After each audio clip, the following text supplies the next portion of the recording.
শেখ হাসিনায় গেছে গা, তারা বুঝি ক্ষমতা আয়া গেছে। এ বেটা, তুইও স্বর্ণ ছাড়া, আমিও স্বর্ণ ছাড়া, অভিভাবক হারা রাষ্ট্র এখন ক্ষমতা ছাড়া, যাদের হাতে আছে টেম্পোরারি। তুইও পাবলিক, আমিও পাবলিক, লাফাইস না।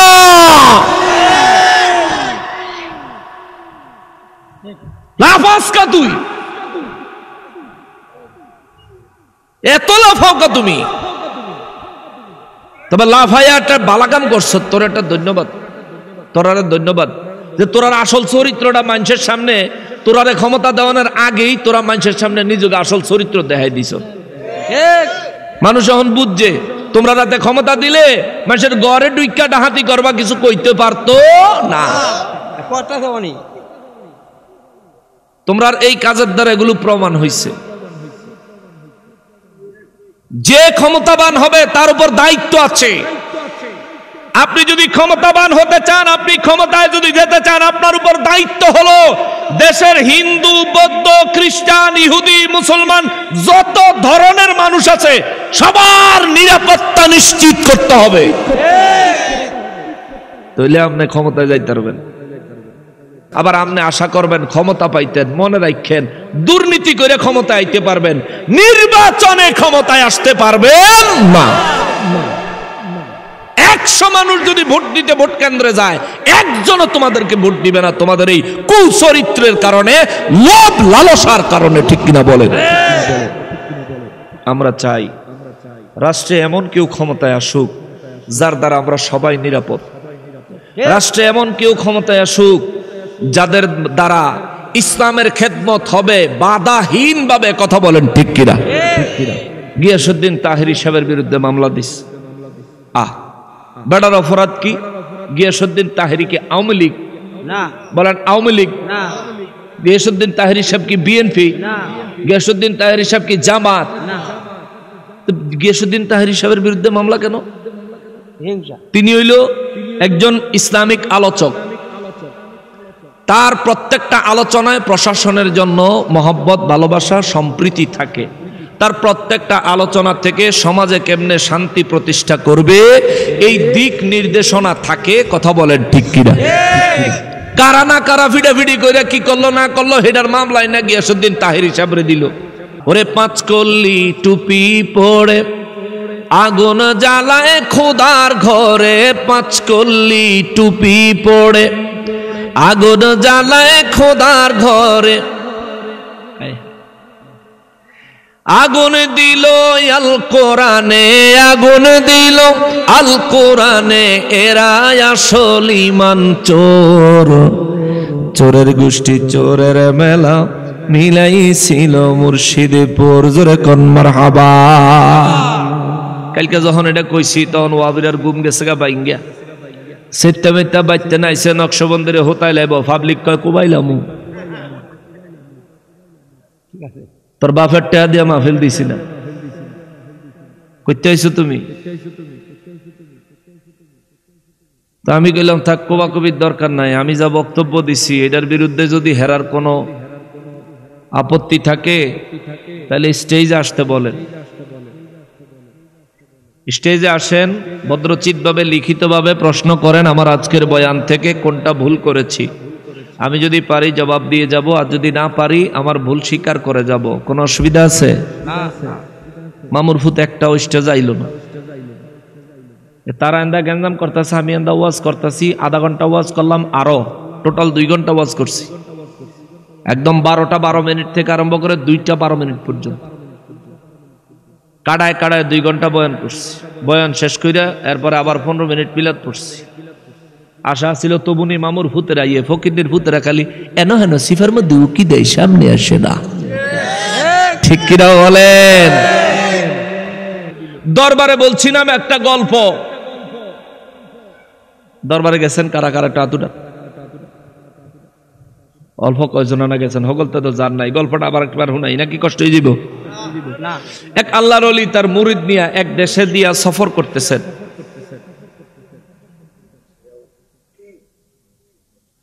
সফর করার সময় মুরিদের লয়ে যে দেশে গেছে ওই দেশে গিয়া দেখি ওই দেশের জিনিসপত্রের দাম অনেক সস্তা। মুরিদে কয় হুজুর একটা কথা কই। কয় কি? এই দেশে আমরা কিছুদিন থাই। পিসাবেগ বাবারে এই দেশে বেশি দিন থাউন যাইতো না, এই দেশে বিচার নাই, এদেশে কি নাই, বিচার নাই। মুরিদে হুজুর বিচার থাকলে থাকবো, না থাকলে না থাকবো, আমি বিচার দিয়ে কি করবো, আমি সস্তায় সস্তায় কিনা খামো আর আল্লাহ বিল্লাহ করবো। পিসাবেগ বাবা কইছি তো বুঝলা না, ঠিক আছে তাও গেলাম।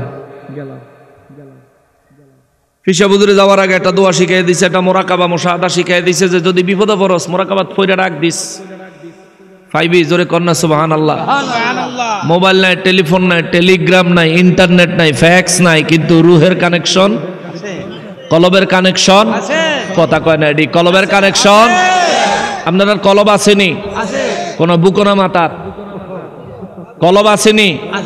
বুকনা মাতার যারার কলব মাতা হেরার আইতলে হিন্দি নায়িকা করে স্বপ্নে দেখে, যারার কলব মাতার ভিসে এইও আপনি এরকম শুরু করছেন এখন।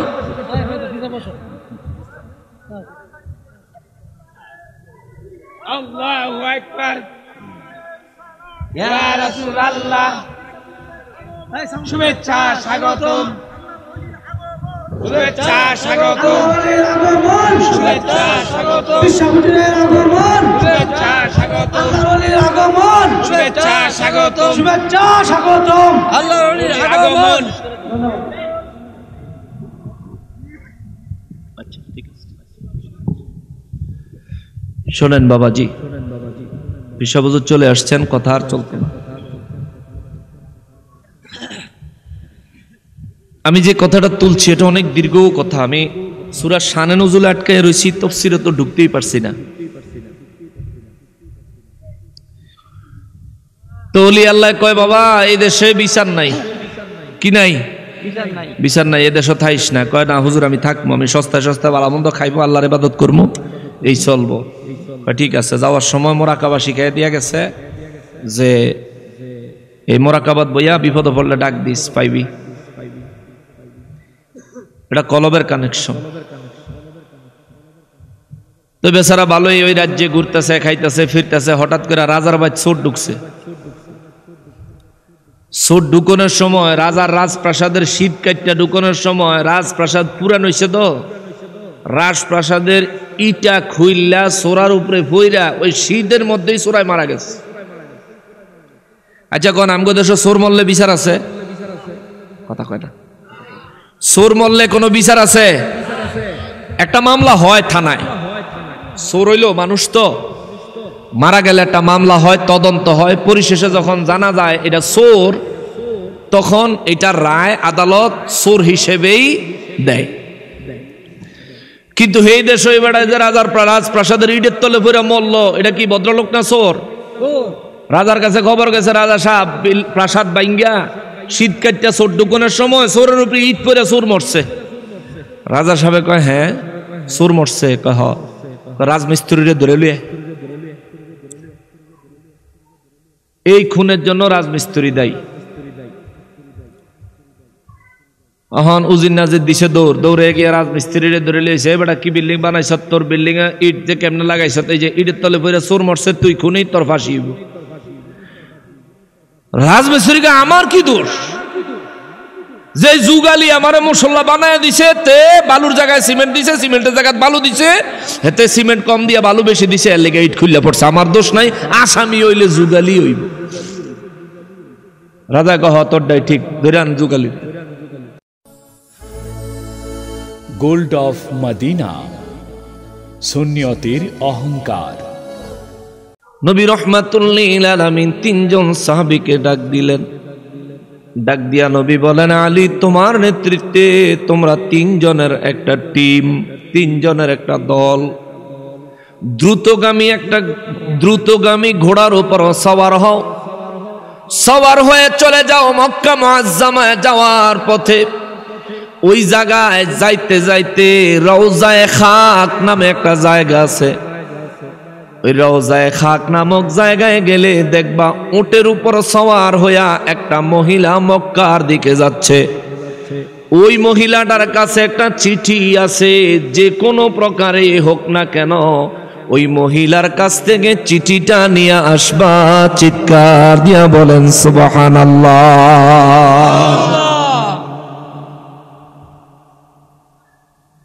হযরতে আলী রাদিয়াল্লাহু তাআলা আনহু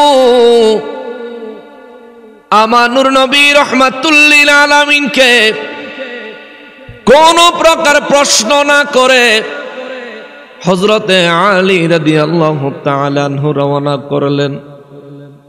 সাথে হযরত জুবাইর রাদিয়াল্লাহু তাআলা আনহু এবং সাথে হযরতে মিকদাদ রাদিয়াল্লাহু তাআলা আনহু, তিন সাহাবী বিশিষ্ট একটা দল দ্রুতগামী ঘোড়ায় চড়ে রওনা করেছেন। নবী রাহমাতুল লিল আলামিন কয়, আলী আরেকটা কথা শুনে যাও। আলী রাদিয়াল্লাহু তাআলা আনহু বললেন, হুজুর কি শুনতাম, কি বলেন, আপনি প্রস্তুত আছেন শোনার জন্য? আমার নবী রাহমাতুল লিল আলামিন বলেন, আলী ওই মহিলার কাছ থেকে চিঠিটা যে কোনো ভাবে হোক আনা লাগবে। মহিলার কাছে চিঠিটা চাইবা, যদি দেয় তো ভালো কথা, নিয়ে চলে আসবা, মহিলাটাকে ছেড়ে দিবা। আর যদি মহিলা অস্বীকার করে চিঠি দিতে, প্রয়োজন হলে তাকে হত্যা করবা, তবুও চিঠি ছাড়া মদিনায় ফিরে আসবা না। চিৎকার দিয়া বলেন আল্লাহু আকবার। তাহলে চিঠিটা কি গুরুত্বপূর্ণ নাকি সাধারণ? গুরুত্বপূর্ণ, অত্যন্ত গুরুত্বপূর্ণ। হযরতে আলী রাদিয়াল্লাহু তাআলা আনহু নবীজির কথা মোতাবেক, হুকুম মোতাবেক মিকদাদ রাদিয়াল্লাহু তাআলা আনহু, জুবাইর রাদিয়াল্লাহু তাআলা আনহু রে লইয়া ঘোড়ায় সওয়ার হয়ে তিনজনে তিন ঘোড়ায় চলছেন। তো চলছেন দ্রুতগামীর ঘোড়া। যাইতে যাইতে যাইতে যাইতে মক্কা মুআজ্জামায় যাওয়ার পথে রওজায়ে খাক নামে একটা জায়গার নাম আছে। ওই জায়গায় যায়া দেখে নবীজির কথা মোতাবেক উটের উপর সওয়ার হইয়া একজন নারী মক্কা মুআজ্জামার দিকে যাচ্ছে। জোরে বলেন সুবহানাল্লাহ। নূর নবী রাহমাতুল লিল আলামিন রইলেন মদিনা মুনাওয়ারায়, মহিলা রইলেন রওজায়ে খাকে। কষ্ট হচ্ছে আপনাদের? বেশি সময় নিব না, অনেক ঠান্ডা পড়ছে তো, অল্প সময়ে শেষ করে দিব। আমার লাগতেছে বাজান। নবীজি রাহমাতুল লিল আলামিন মদিনা মুনাওয়ারায় রয়েছেন, কিন্তু ওই মহিলা ওটের উপরে তাও রওজায়ে খাকে। নবী মদিনা মুনাওয়ারা থেকে বলে দিলেন, আলী এখান থেকে আকীদাটার একটু মজবুত করে নিয়েন। আমাদের দেশে অনেক মানুষ আমার নবীর মর্যাদার ব্যাপারে কথা বললে কপাল কুঁচকাইয়া ফালায়। আছে না মানুষ? অনেক মানুষের নবীর মর্যাদার কথা বললে তার কলিজায় লাগে যেমন আগুন জ্বলে ওঠে। নূর নবী রাহমাতুল লিল আলামিন, আমার নবী, আমার নবী, আমার নবী যেমন তেমন নবী নয় রে বাবা। নূর নবী রাহমাতুল লিল আলামিন মদিনা মুনাওয়ারা থেকে ওই মহিলার খবর কেমনে জানলেন? ওই মহিলার কাছে চিঠি আছে, এই খবর নবী কেমনে জানলেন? ওই মহিলা মদিনা মুনাওয়ারা থেকে রওনা দিয়া কত দূর পর্যন্ত গেছেন আমার নবী কেমনে জানলেন? আলী রাদিয়াল্লাহু তাআলা আনহুর সাথে কোন জায়গায় ওই মহিলার দেখা হবে এইটাও আমার নবী কেমনে জানলেন? বুঝা যায় আমার নবীকে গায়েবের ইলম দিয়েছেন কে?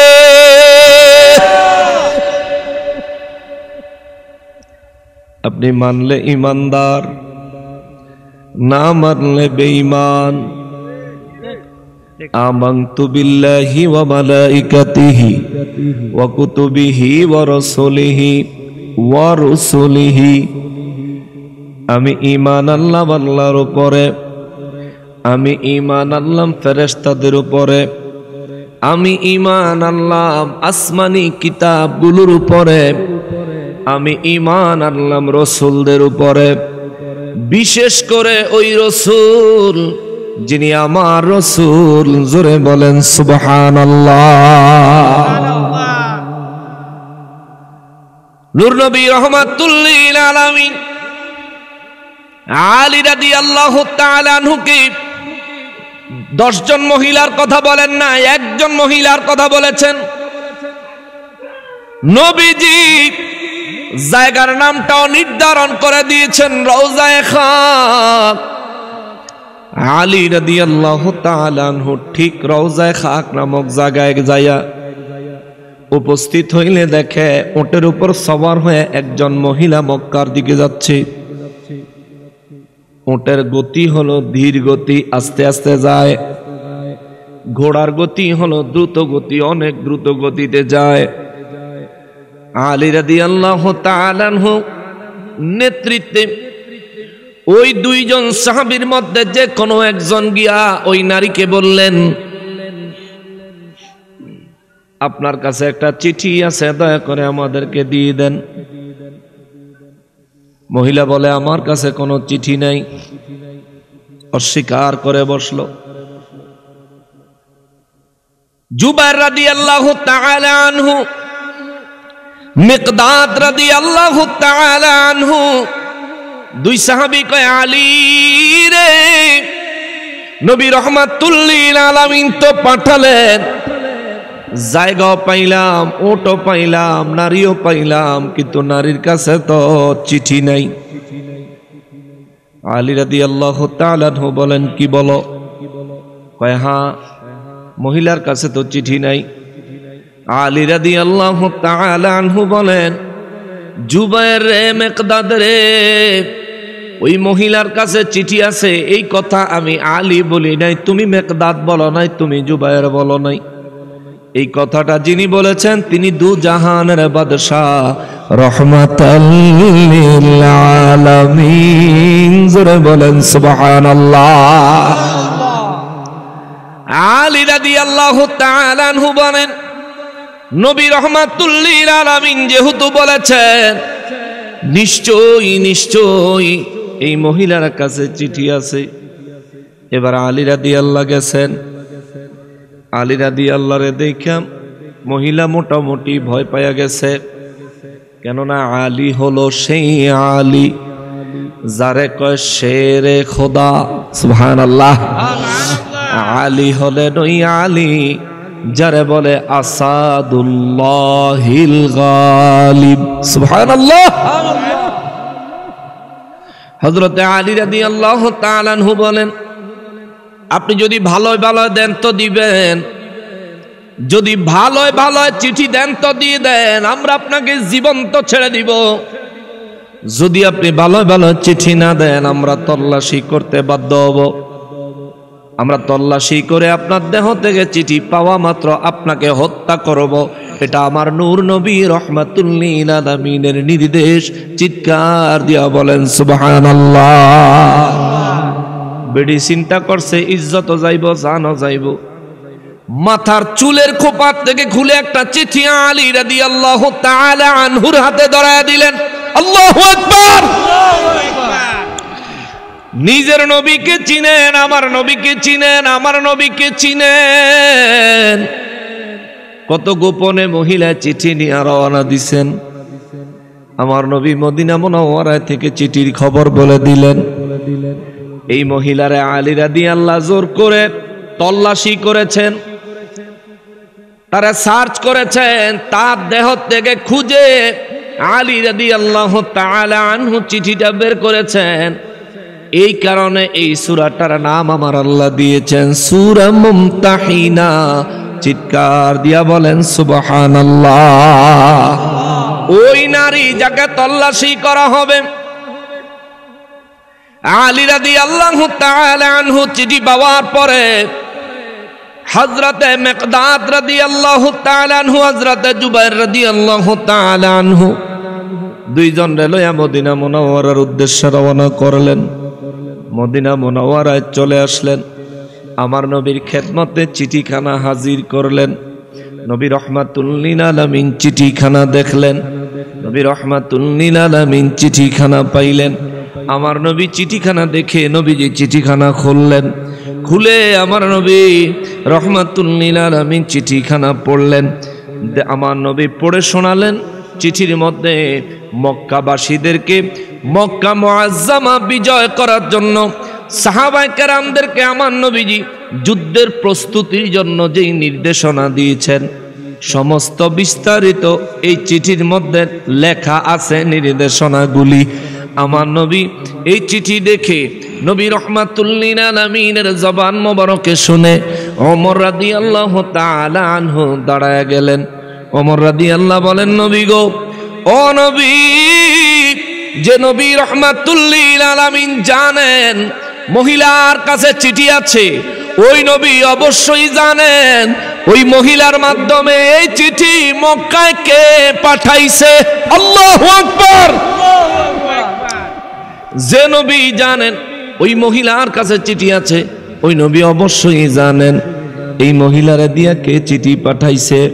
আমার নবী রহমাতুল লিল আলামিন বলেন, ওমর, হ্যাঁ আমি অবশ্যই জানি। ওমর রাদিয়াল্লাহু কয়, নবী গো, একটা বার তার নাম বলেন। আমার নবী বলেন, ওমর শান্ত হও, জোরে কর না সুবহানাল্লাহ। ওমর রাদিয়াল্লাহু নরম না গরম? গরম। জোরে কর না নরম না গরম? ওমর রাদিয়াল্লাহু তাআলা আনহু বড় গরম, বড় গরম, বড় গরম।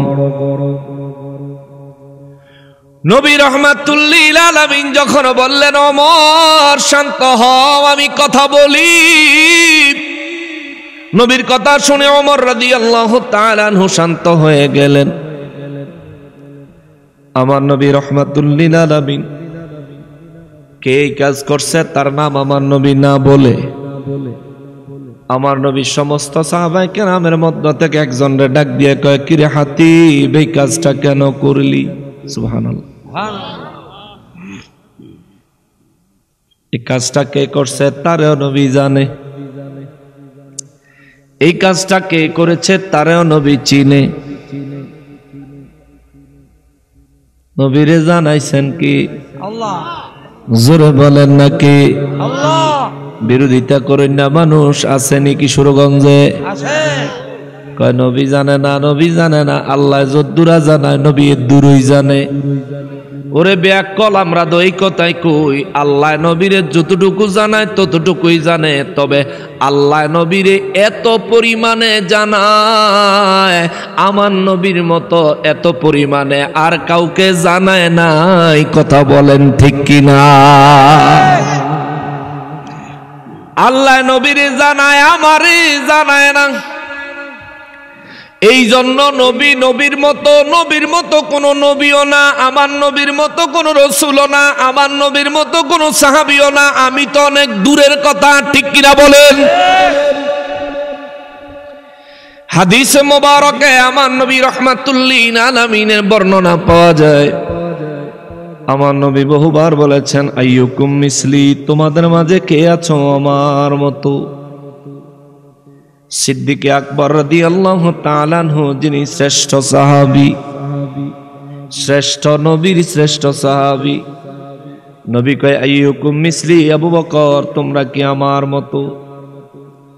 এই কথা বলার কারণ হলো আমার নবী রাহমাতুল লিল আলামিন সওমে বেসাল পালন করতেন। সওমে বেসাল, সওমে বেসাল হলো এমন রোজা যে রোজা রাখার জন্য নবী সাহারি করতেন না, ইফতারি করতেন না। সুবহানাল্লাহ।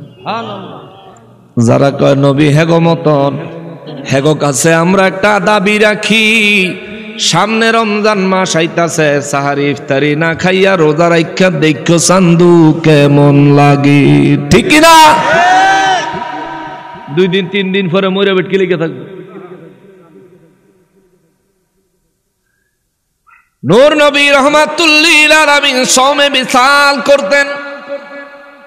আবু বকর সিদ্দিক রাদিয়াল্লাহু তাআলা আনহু নূর নবী রাহমাতুল লিল আলামিনের কাছ থেকে কোনো না কোনো ভাবে জানতে পারছেন নবী সওমে বিসাল পালন করেন। সওমে বিসালের অর্থ জিজ্ঞেস করলে নবী বলেন, আবু বকর, আমি সওমে বিসাল পালন করি, সাহারিও করি না, ইফতারিও করি না। আবু বকর সিদ্দিক রাদিয়াল্লাহু বাড়িতে যায়া সওমে বিসাল আরম্ভ করছে। 2 দিন যাওয়ার পরে আর সোজা হইয়া দাঁড়াইতে পারে না, কাইত হইয়া পড়া যায়। মসজিদে নববী শরীফে নামাজে আইছে, জামাতে দাঁড়াইতে পারে না। নবী কয়, আবু বকর দাঁড়াইতে পারো না, কারণটা কি? এত দুর্বল কেন, তুমি কি কিছু খাও না? কয়, জি না হুজুর, খাই না। সুবহানাল্লাহ। নবী বলেন, আবু বকর খাও না কেন? কয়, হুজুর আপনি রাহমাতুল লিল আলামিন, সাহরি না করে ইফতারি না করে সওমে বিসাল পালন করেন। আমি আবু বকর চিন্তা করেছি আমিও সওমে বিসাল পালন করব। নবী কয়, আবু বকর সওমে বিসাল পালন কইরা আমি নবী সোজা হইয়া খাড়ায়া রইছি, তুমি দি সওমে বিসাল শুরু করতে না করতে কাইতে ভরে যাওগা। সুবহানাল্লাহ। কর নবী কয়, আবু বকর রে, আইয়ুকুম মিসলি, তোমাদের মাঝে আমার মতো কেউ আছেনি? আল্লাহু আকবার। নবী নিজে কয়, আবু বকর তোমাদের মাঝে আমি নবীর মতো কেউ আছেনি? আবু বকর সিদ্দিক রাদিয়াল্লাহু তাআলা আনহু বলেন, না গো হুজুর, কি বলেন গো ইয়া রাসূলুল্লাহ, আপনি আল্লাহর হাবিবুল্লাহ, আপনি হলেন রাসূলুল্লাহ, আপনি হচ্ছেন সাহেবে কোরআন, আপনি হচ্ছেন আল্লাহ পাকের হাবিব, আপনি হচ্ছেন আল্লাহর মেরাজের মেহমান, আপনি হচ্ছেন আরশ আজিমের মেহমান, আপনি হচ্ছেন সৃষ্টির মূল, আপনি হচ্ছেন রহমাতুল লিল আলামিন, আপনি হলেন সমস্ত নবীদের নবী, আপনি হচ্ছেন সাইয়্যিদুল মুরসালিন, আপনি হচ্ছেন খাতিমুন নবীন, আপনি হচ্ছেন রহমাতুল লিল আলামিন, আপনি হলেন ইমামুল মুরসালিন, আপনি হলেন ইমামুল কিবলাতাইন, আপনি রহমাতুল লিল আলামিন। আপনার মতো আমি আবু বকর কেন, আমরা সাহাবীরা কেন, আল্লাহর সৃষ্টিতে আল্লাহ আপনার মতো কাউরে বানাই নাই। সুবহানাল্লাহ। নবী কয়, আবু বকর যদি আমার মতো তোমরা না হও, আমি সওমে বিসাল পালন করি, তুমি শুরু করলা কেন? কয়, হুজুর ভালোবাসায়। সুবহানাল্লাহ। কেন শুরু করছে? নবী কয়, আবু বকর ভালোবাসায় শুরু করছো, আমি নবী তোমার উপর খুশি, তবে শোনো, আমি সাহারি করি না, ইফতারি করি না, দুনিয়ায় জাহিরি ভাবে আমার জন্য সাহারি এবং ইফতারির সময় জান্নাতি নেয়ামতের ব্যবস্থা আমার আল্লাহ নিজে করে। আল্লাহু আকবার। আমি সাহারি করার জন্য খানা বাজার থেকে বাজার করে আনলে, বাসায় রান্না করলে সাহারি খাই, আমার জন্য জান্নাত থেকে খানা আসে না। নবীজি ইফতার করতেন, নবীজি সাহারি করতেন, জান্নাত থেকে খানা আসতো। এমনকি আল্লাহ নিজে নবীর জন্য খানার ব্যবস্থা করতেন। এখান থেকেও বোঝা যায় আমি নবীর মতন না, নবী আমার মতন না, নবীর মতো কেউ নাই। কথা বলেন ঠিক কিনা?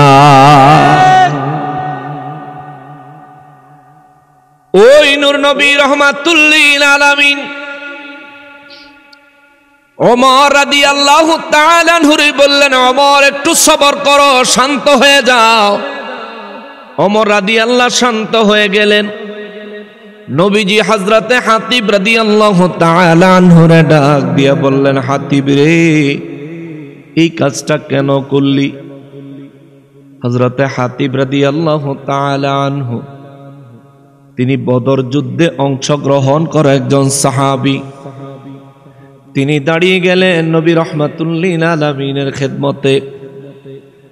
দাঁড়ায়া কাঁপতে কাঁপতে কাঁদো কাঁদো কণ্ঠে 2 চোখের পানি ছেড়ে দিয়া বললেন, নবী গো, ও রাহমাতুল লিল আলামিন, আমি জানি মানুষের দৃষ্টিতে আমি এটা বড় অন্যায় করেছি, তবে আল্লাহ এবং তার রাসূলের দৃষ্টিতে আমি অবশ্যই অন্যায় করিনি। জোরে কোন সুবহানাল্লাহ।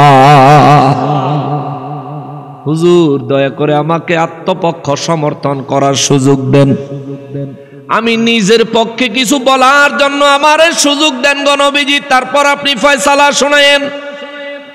কেননা আগেই যদি আপনি ফয়সালা শোনায়া দেন, আপনার ফয়সালা মেনে নেওয়া হবে ইমানদারি, আপনার ফয়সালা না মানা হবে বেঈমানি।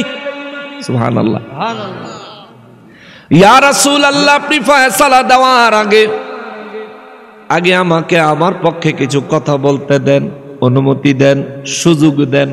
আমার নবী বললেন, হাতিব রে, আল্লাহ এবং তার রাসূল সাল্লাল্লাহু আলাইহি ওয়াসাল্লাম কাউকে তার আত্মপক্ষ সমর্থন করার সুযোগ দেওয়া ব্যতীত আল্লাহ এবং তার রাসূল তার জন্য কোনো ফয়সালা শোনায় না।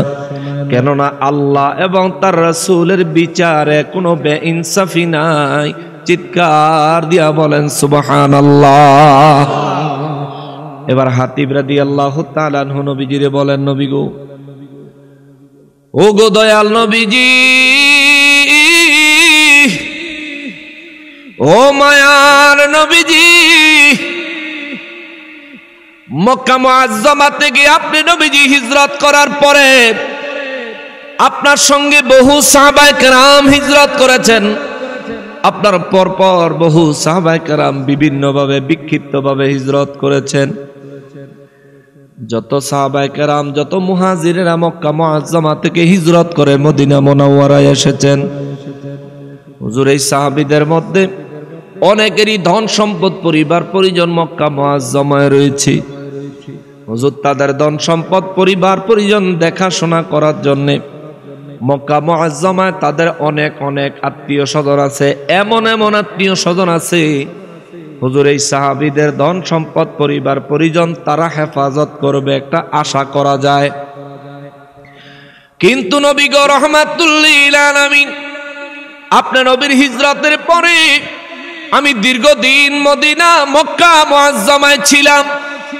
ওসমান জিন্নুরাইন রাদিয়াল্লাহু তাআলা আনহু রে মক্কা মুআজ্জামায় হজ করার জন্য কাফেরদের কাছে যখন আপনি প্রস্তাব নিয়ে পাঠালেন, ওসমান রাদিয়াল্লাহু তাআলা আনহুকে কাফেররা গ্রেফতার করলো, বন্দী করলো। বন্দী করার পরে ওসমান রাদিয়াল্লাহু তাআলা আনহু বন্দী করার পরে আপনি নবী রাহমাতুল লিল আলামিনের কাছে খবর পাঠাইলো, ওসমানকে শহীদ করে দেয়া হয়েছে। ইয়া রাসূলুল্লাহ, ওই সময় আল্লাহ জানতেন, আপনি নবীও জানতেন, ওসমান রাদিয়াল্লাহু তাআলা আনহু তখনও শহীদ হয় নাই, তখনও তিনি বেঁচে আছেন। হুজুর আমি তখন মক্কা মুআজ্জামায় ছিলাম, আমি ওসমান রাদিয়াল্লাহু তাআলা আনহুরে বহু সহায়তা করেছি। ওই সময় আমি মক্কায় থাকলেও কখনোই কাফেরদের সাথে একমত হই নাই, কাফেরদের কোনো কাজে। আকবার। নবী গো,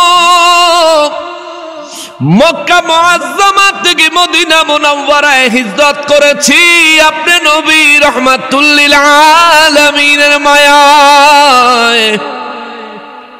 মদিনা মুনাওয়ারায় আসার পরে হুজুর আমি কখনোই আপনার আনুগত্য ত্যাগ করি নাই, আপনার মায়া, আপনার প্রেম, আপনার ভালোবাসা কখনো ত্যাগ করি নাই। ইয়া রাসূলুল্লাহ, এই চিঠি আমি লেখা এই মহিলারে দিয়া মক্কায় পাঠাইছি ঠিক, হুজুর এর পিছনে মুনাফিকির কোনো চিন্তা আমার ছিল না। এর পিছনে ধর্ম ত্যাগ করা, ইসলাম ধর্ম ত্যাগ করে কাফেরদের কুফরি ধর্ম গ্রহণ করে কাফেরদেরকে সাহায্য করার কোনো চিন্তা আমার ছিল না। হুজুর আমি এই চিঠি পাঠাইছি কারণ হলো মক্কা মুআজ্জামা থেকে আমি হিজরত করে মদিনা মুনাওয়ারায় যখন চলে এসেছি, মক্কার কাফের বেঈমানেরা আমার উপর বড় ক্ষিপ্ত, চরম ক্ষিপ্ত। মক্কা মুআজ্জামায় আমার বিবি রেখে এসেছি, আমার সন্তান রেখে এসেছি, মক্কা মুআজ্জামায় আমার সম্পদ রেখে এসেছি। নবী গো, আমার ওই সম্পদ, বিবি, সন্তানকে কাফের বেঈমানেরা মক্কা মুআজ্জামায় আপনি নবী যখন মক্কা বিজয়ের জন্য আক্রমণ করবেন, তখন তারা আমার উপর ক্ষোভ ঝাড়ার জন্যে, আমার উপর রাগ দেখানোর জন্যে, প্রতিশোধ নেওয়ার জন্যে আমার পরিবার পরিজনের উপর তারা হামলা করবে, আমার সম্পদগুলো তারা বাজেয়াপ্ত করবে, লুটপাট করবে।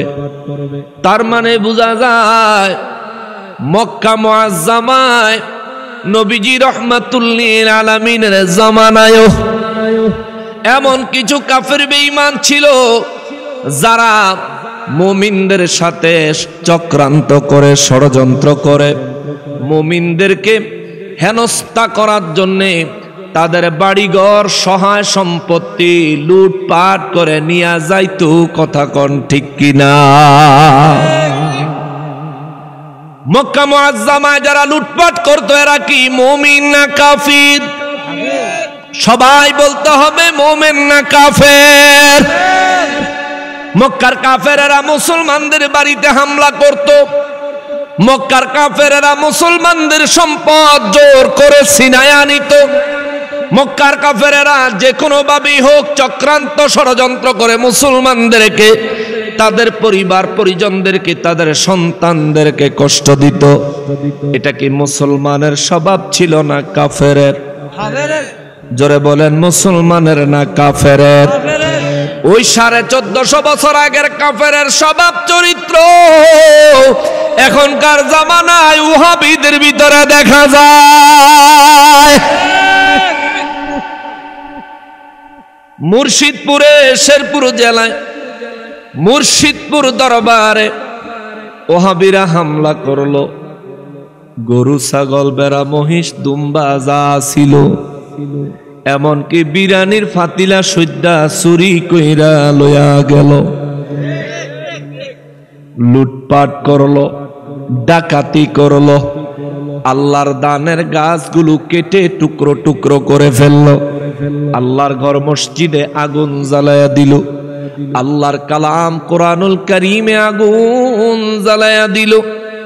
তাদের বক্তব্য হলো মুর্শিদপুর দরবারে শিরিক বিদআতের কাজ হয়, কিন্তু বিশ্বাস করেন আল্লাহর কসম, আল্লাহর কোরআন মাথায় নিয়ে বলতে পারবো, আপনি নিজেও যদি কষ্ট করে একটু শেরপুর জেলায় মুর্শিদপুর দরবারটা দেখার জন্য যান, গেলে দেখবেন পুরো দরবারের ভিতরে মাজার শরীফ তো নাই, একজন সাধারণ মুসলমানের কবরও নাই, পুরো দরবারে কোনো মাজারও নাই, কবরও নাই।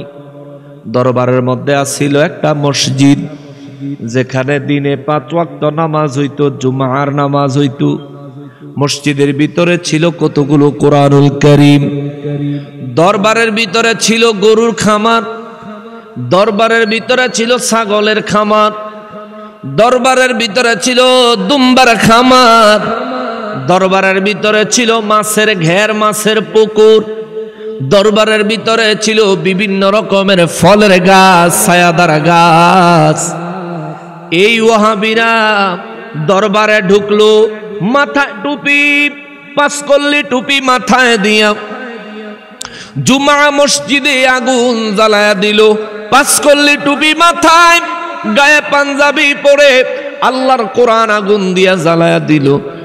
গাছগুলো কেটে ফেললো, গরুগুলো চুরি করলো, মহিষগুলো চুরি করলো, অর্থাৎ লুটপাট করলো, ছাগলগুলি চুরি করলো, দুম্বাগুলি চুরি করলো। ও বাবা, একটা পাংখাও চুরি করছে, রান্না করা তরকারিও চুরি করছে, বালিশও চুরি করছে, বিল্ডিং এর ইট পর্যন্ত খুইলা খুইলা নিয়ে গেছে। এই চক্রান্তকারী, ষড়যন্ত্রকারী, টুপিওয়ালা, পাঞ্জাবিওয়ালা ওয়াহাবীদের চরিত্র 1450 বছর আগে মক্কার জঘন্য কাফেরদের সাথে মিলে গেছে।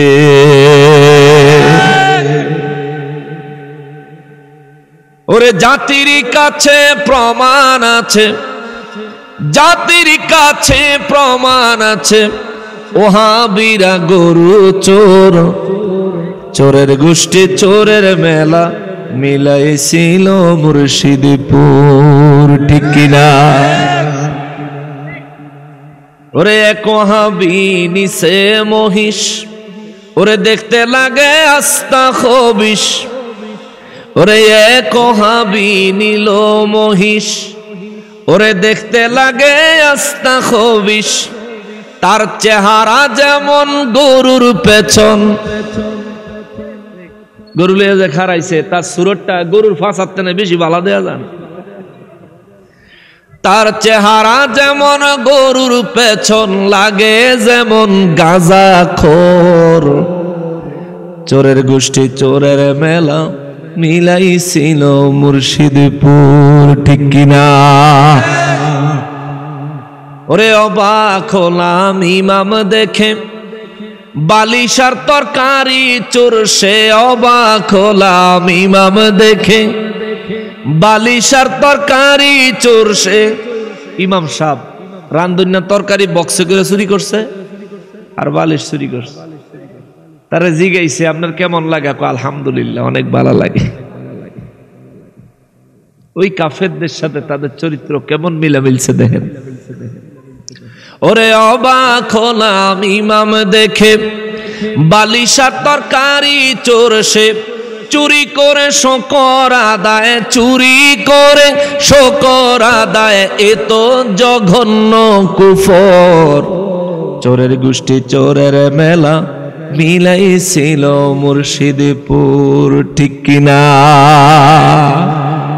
ওরে পাংখা পাতিল ছাগল চোরে ক্ষমতা চায় কাতরে, পাংখা পাতিল ছাগল চোরে ক্ষমতা চায় কাতরে। জাতি তোদের চিনে গেছে, জাতি তোদের চিনে গেছে, পরের ধনে নজর তোর, ঠিক কিনা বলেন? পরের সম্পদে হেতের নজর। ওরা ভাঙলো কত অলির দরবার, পাহারা দিল মন্দির বারবার। ভাঙলো কত অলির দরবার, পাহারা দিল মন্দির বারবার, ঠিক না? নবীর তাজিম হারাম মানে, মূর্তির তাজিম ভালোই জানে। মূর্তির সামনে নমস্কার দিছেনি, দেখছেন না ভিডিও ফেসবুকে? আল্লাহ তা করে হেদায়েত দেখ, জোরে কোন আমিন। আরো জোরে কোন আমিন। আরে নবীর তাজিম হারাম মানে, মূর্তির তাজিম ভালোই জানে। আবার গীতা পড়লো কি মধুর। গীতা পড়ছে না?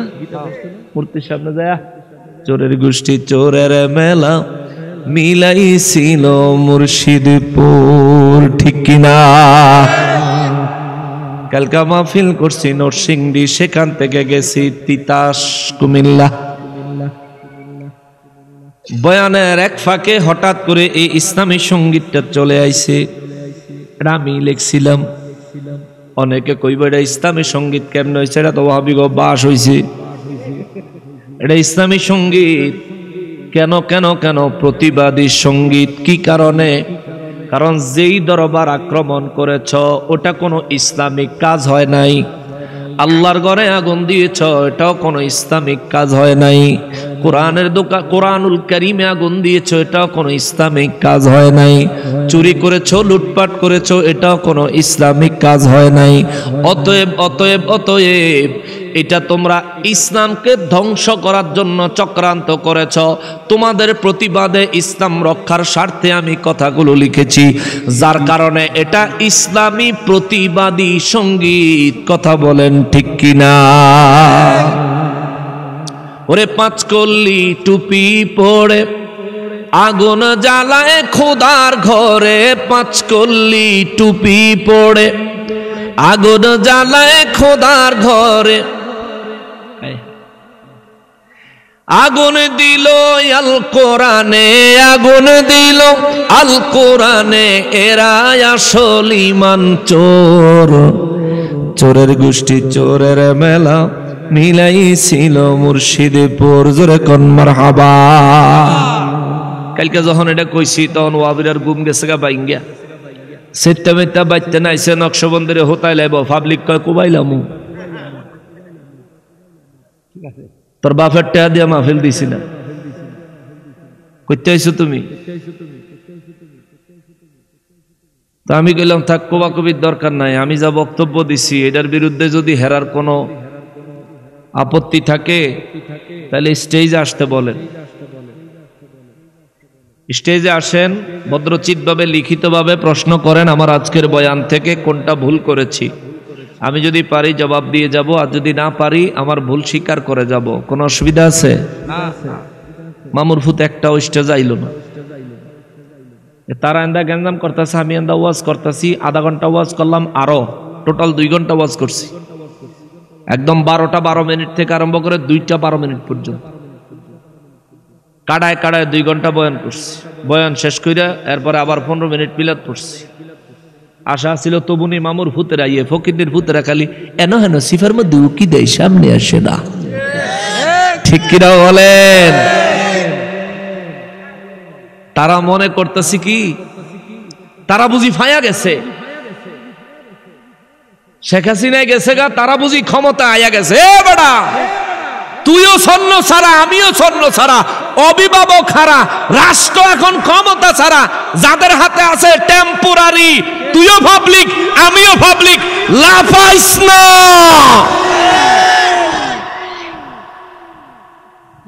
লাফাস কা তুই? এত লাফাও কা তুমি?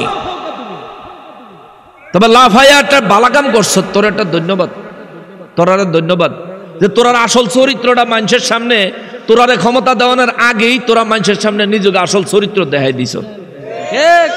মানুষ এখন বুঝছে তোমরা রাতে ক্ষমতা দিলে মানুষের ঘরে ডুইকা ডাহাতি করবা, কিছু কইতে পারতো না। তোমরা এই কাজের দ্বারা এগুলো প্রমাণ হয়েছে। যে ক্ষমতাবান হবে তার উপর দায়িত্ব আছে।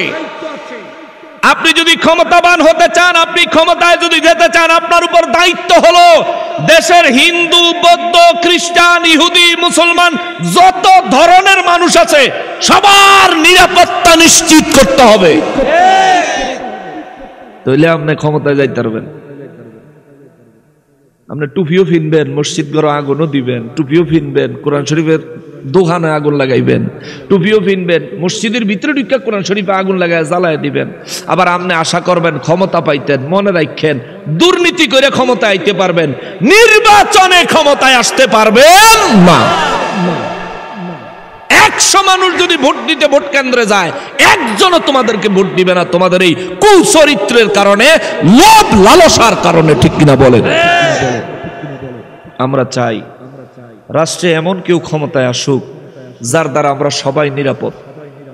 রাষ্ট্রে এমন কেউ ক্ষমতায় আসুক যাদের দ্বারা ইসলামের খেদমত হবে বাধাহীন ভাবে। কথা বলেন ঠিক কিনা? গিয়াসউদ্দিন তাহেরী সাহেবের বিরুদ্ধে মামলা দিস। বেটার অপরাধ কি?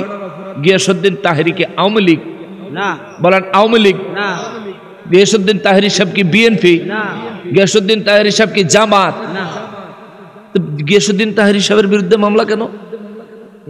তিনি হইল একজন ইসলামিক আলোচক। তার প্রত্যেকটা আলোচনায় প্রশাসনের জন্য মহব্বত, ভালোবাসা, সম্প্রীতি থাকে। তার প্রত্যেকটা আলোচনা থেকে সমাজে কেমনে শান্তি প্রতিষ্ঠা করবে এই দিক নির্দেশনা থাকে। কথা বলেন ঠিক কিনা? কারা না কারা ফিডাফিডি করে কি করলো না করলো হেডার মামলায় না গিয়াসউদ্দিন তাহেরী সাহেবরে দিল। দরবারে বলছিলাম একটা গল্প। দরবারে গেছেন কারা কারা? টাতুটা অল্প কয়জন না গেছেন? হগলতে তো জান নাই। গল্পটা আবার একবার শুনাই নাকি কষ্ট হয়ে যাব? এক আল্লাহর ওলি তার মুরিদ নিয়ে এক দেশে দিয়া সফর করতেছেন।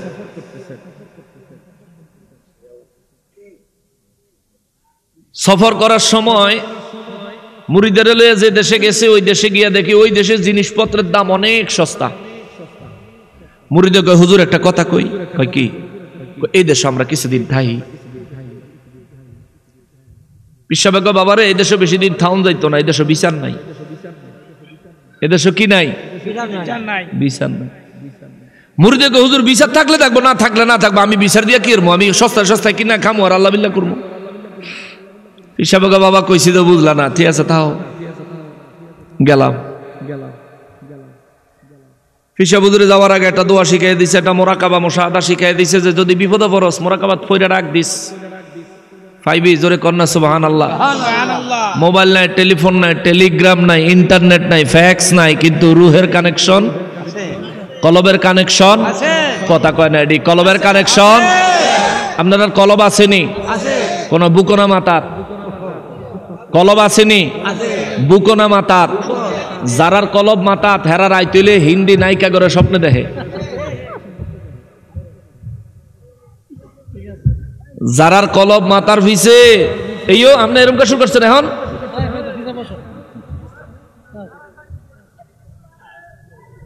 আল্লাহু আকবার, ইয়া রাসূলুল্লাহ, শুভেচ্ছা স্বাগতম, শুভেচ্ছা স্বাগতম, শুভেচ্ছা স্বাগতম, শুভেচ্ছা স্বাগতম, শুভেচ্ছা স্বাগতম, শুভেচ্ছা স্বাগতম, আল্লাহর ওলির আগমন।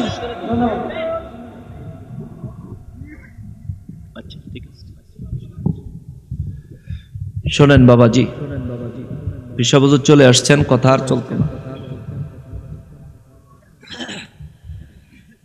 আমি যে কথাটা তুলছি এটা অনেক দীর্ঘ কথা। আমি সূরা শানে নুজুলে আটকায় রয়েছি, তাফসীরে তো ঢুকতেই পারছি না। তো ওলি আল্লাহ কয় বাবা এই দেশে বিচার নাই। কি নাই? বিচার নাই। এ দেশে থাইস না। কয় না হুজুর আমি থাকবো, আমি সস্তায় সস্তায় ভালো মন্দ খাইবো, আল্লাহর ইবাদত করবো, এই চলবো। ঠিক আছে। যাওয়ার সময় মোরাকাবা শিখাই দিয়া গেছে যে এই মোরাকাবাত বইয়া বিপদে পড়লে ডাক দিস, পাইবি। এটা কলবের কানেকশন। তো বেচারা ভালোই ওই রাজ্যে ঘুরতেছে, খাইতেছে, ফিরতেছে, হঠাৎ করে রাজার বাড়ি চোর ঢুকছে।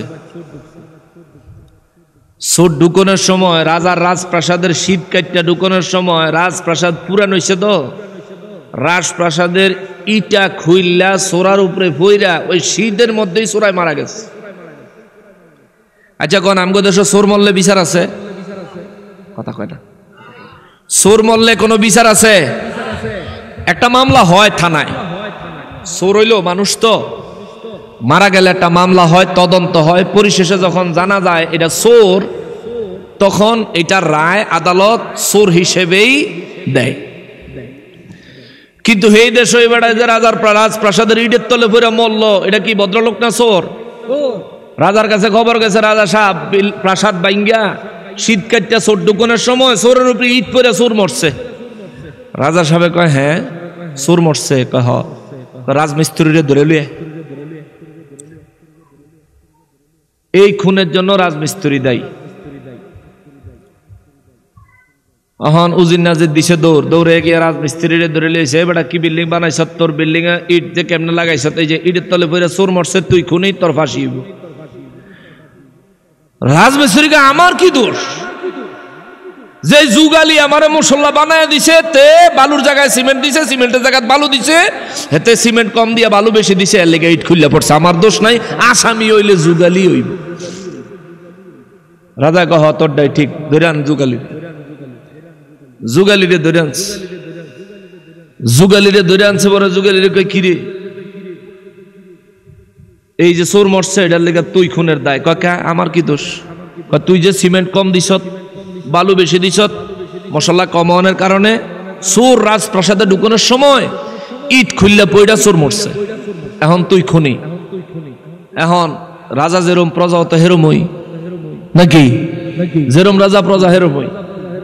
এই যুগালিয়ে কয় আমার দোষ নাই মহারাজ, আমি যখন মশলা এই সিমেন্ট আর বালু যখন মিক্স করি তখন আমার সামনে দিয়া বিদেশি একটা লোক গেছিল, ওই লোকটারে দেখতে দেখতে আমি বালুর জায়গায় সিমেন্ট দিয়ে দিছি, আমার বলেছে এই খুনের লেগে দায় হইলো ওই বিদেশি বেড়ায়।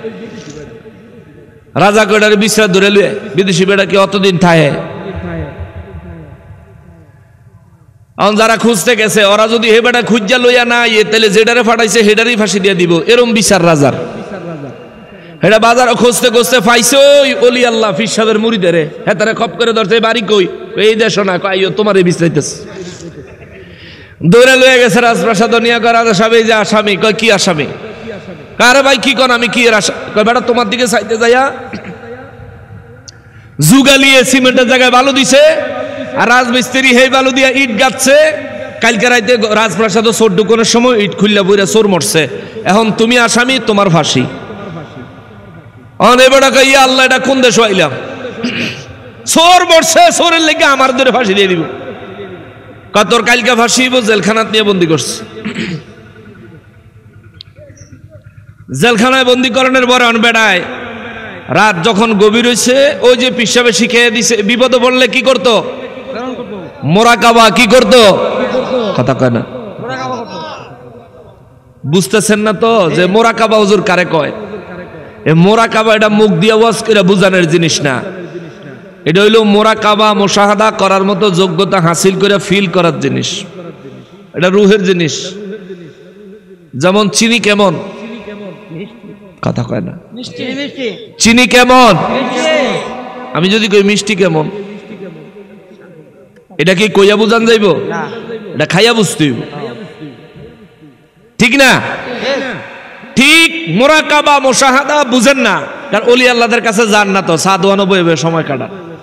টেলিভিশন দেখেন, মোবাইলে ফেসবুক দেখেন, এই দেখা সেই দেখা দুনিয়াদারি কইরা শুধু সময় কাটান। অথচ যে কোনো সময় মৃত্যুবরণ করতেই হবে, মৌত যে কোনো সময় হাজির হয়ে যাবে। এবার রাত্রের বেলা মোরাকাবায় গেছেন, চোখ বন্ধ করে যখন মোরাকাবায় বসছেন, বৈশা কয় পিসা হুজুরের লগে যখন রুহের কানেকশন লাগাইছে, কলবের কানেকশন, হুজুর বিপদে পড়ছি। তো হুজুর আবার যেন আছে হেনতে কয় কি বিপদ? হুজুর আমার তো কালকে সকালে ফাঁসি দিয়ে লাইব। আর মোরাকাবার ভিত্তি কর, তোর আগে কইছিলাম না এদের এসব বিচার নাই, থাকতি না? কয় আমি কি জানিনি আমার দূরে না ফাঁসি দিব, তাও চোরের লাগিয়া। হুজুর আমার বাঁচান। আচ্ছা স্মরণ যখন করে লাইছ, তাহলে তোর তো মারম করন জানা, ঠিক আছে তুই থাক, আমি আইতেছি কালকে। আল্লাহর ওলিদের এক দেশ থেকে আরেক দেশে যাইতে কয় বছর সময় লাগে? চোখের পলকে যায় আর আসে। এই পাওয়ার ওলি আল্লাহদেরকে দেয় কে? আল্লাহ। আয়া পড়ছে আল্লাহর ওলি, রাজ দরবারে আইসা মামলা আবার আপিল করছে। আপিল কইরা কইতাছে, শোনেন রাজা সাহেব, কি এই যে লোকটারে ফাঁসি দিবেন আপনি সিদ্ধান্ত নিছেন, এই লোকটার তো দোষ নাই, দোষ তো আমার। আপনার দোষ কেমনে? আমি তো হারে লই আইছিলাম এই দেশ। হ্যাঁ তো আইসেন, আমি লই আইছিলাম, আমার দোষ, আমারে ফাঁসি দেন। কয় না, কালকে ফয়সালা হয়ে গেছে, ফাঁসি হারিয়ে। রাজা কয় ফয়সালা হয়ে গেছে, রায় হয়ে গেছে, ফাঁসি হরিব। কয় না রাজা সাহেব, আপনি হারে ফাঁসি দিয়েন না, আমার একটা কথা আছে। কয় কি? আমি গত রাইতে একটা স্বপ্ন দেখছি, আর আমি চিন্তা করে দেখছি আজকে যে ব্যক্তি ফাঁসিতে মারা যাইব, এই ব্যক্তি সরাসরি জান্নাতে যাইব। সুবহানাল্লাহ কোন। তো তে হইলে আমার মুরিদ, আমি হইলাম তার পীর সাহেব, আমি হ্যাঁ আগে জান্নাতে যাইতাম, তে আমার আগে জান্নাতে গেলে কি সুন্দর দেখা যায়? কারণ আল্লাহর ওলি কথাটা বলছেন ওই সেন্সে, নির্দোষ কোন মানুষকে যদি ফাঁসি দেওয়া হয় তাহলে সে শহীদি মর্যাদা পায়। সুবহানাল্লাহ বলেন।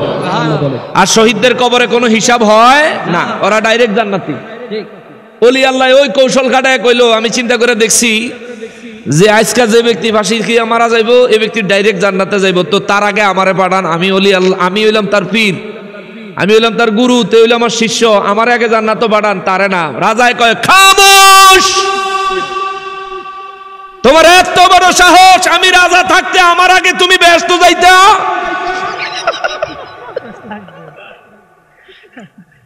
ফাঁসি তোমার না, ফাঁসি হইবা আমার। আমি ব্যস্ত যাবো। এই হলো বিচারের নমুনা। আমাদের দেশে যদি এই জাতের বিচার আপনারা করেন, মনে রাখবেন এই দেশের মানুষ ৭১-এ রক্ত দিয়া রাষ্ট্র স্বাধীন করেছে। এই দেশের মানুষ জুলাইতে আবারও রক্ত দিয়ে রাষ্ট্রকে স্বাধীন করেছে। এ দেশের মানুষ ওলি প্রেমিক, নবী প্রেমিক, ইসলাম প্রিয় মানুষ। ধর্মীয়ভাবে এদেরকে উস্কাবেন না। এদেরকে উস্কানোর মানে হইল সিংহের লেজ দিয়া কান খজ্জারি, ঠিক কিনা বলেন?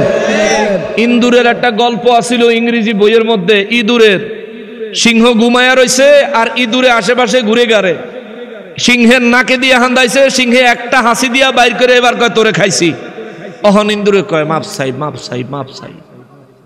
এখন আপনাদেরকেও বলি, সুন্নি মুসলমান, এদেশের মুসলমানগুলো, অলি প্রেমিক, নবী প্রেমিক মুসলমানগুলো এক একটা সিংহ, এদেরকে খাদ যাইয়া গুম বাঙ্গাইয়ের না, এক হুঙ্কারেই গায়েব হয়ে যাবে। মুসলমানেরারি, আমার পেয়ারা নবীর উম্মতেরারি, রাত গভীর হয়ে গেছে, প্রচন্ড ঠান্ডা পড়তেছে। এই সময় কথা লম্বা করা যাবে না, তবে একটা কথা বলে যাই, শোনেন। হযরতে হাতিব রাদিয়াল্লাহু তাআলা আনহু আমার নবীর দরবারে দুই হাত জোড় করে নবীর খেদমতে বলতেছেন, নবী গো রাহমাতুল লিল আলামিন, মক্কার কাফের বেঈমানেরা আমার বাড়িঘর লুটপাট করবে, মক্কার কাফের বেঈমানেরা আমার পরিবার পরিজনের ক্ষতি করবে। ইয়া রাসূলুল্লাহ, আমার পরিবার পরিজনকে রক্ষা করার মতো, আমার পরিবার পরিজনকে কি বলে, আমার পরিবার পরিজনকে নিরাপত্তা দেওয়ার মতো মক্কা মুআজ্জামায় আমার কোনো আত্মীয় স্বজন নাই। আমি চিন্তা করলাম, আপনি নবী রাহমাতুল লিল আলামিন মক্কা মুআজ্জামা বিজয়ের জন্য সাহাবীদেরকে যুদ্ধের জন্য প্রস্তুত করতেছেন। যখনই মক্কা মুআজ্জামায় আপনি নবী হামলা করবেন, যখনই মক্কা মুআজ্জামায় হামলা করে কাফের বেঈমানদের কাছ থেকে মক্কা মুআজ্জামা পুনরায় বিজয় করবেন, ইয়া রাসূলুল্লাহ, হামলার প্রথম সময়ে মক্কার কাফের বেঈমানেরা আমার বিবি সন্তান পরিবারের উপর মারাত্মক আকারে আক্রমণ করবে, আমার বিবি সন্তানের যেন ক্ষতি না হয়, এই চিন্তা করে আমি আপনার যুদ্ধের খবরটা চিঠিতে লেখা এই সারা নামক মহিলার মাধ্যমে মক্কাবাসীদের কাছে পাঠাইছি, যাতে করে মক্কাবাসীরা আমার পক্ষ থেকে খবরটা পায়া আমার বিবি সন্তান সম্পদের উপরে তারা যেন একটু সদয় হয়। চিৎকার দিয়া বলেন নাউযুবিল্লাহ।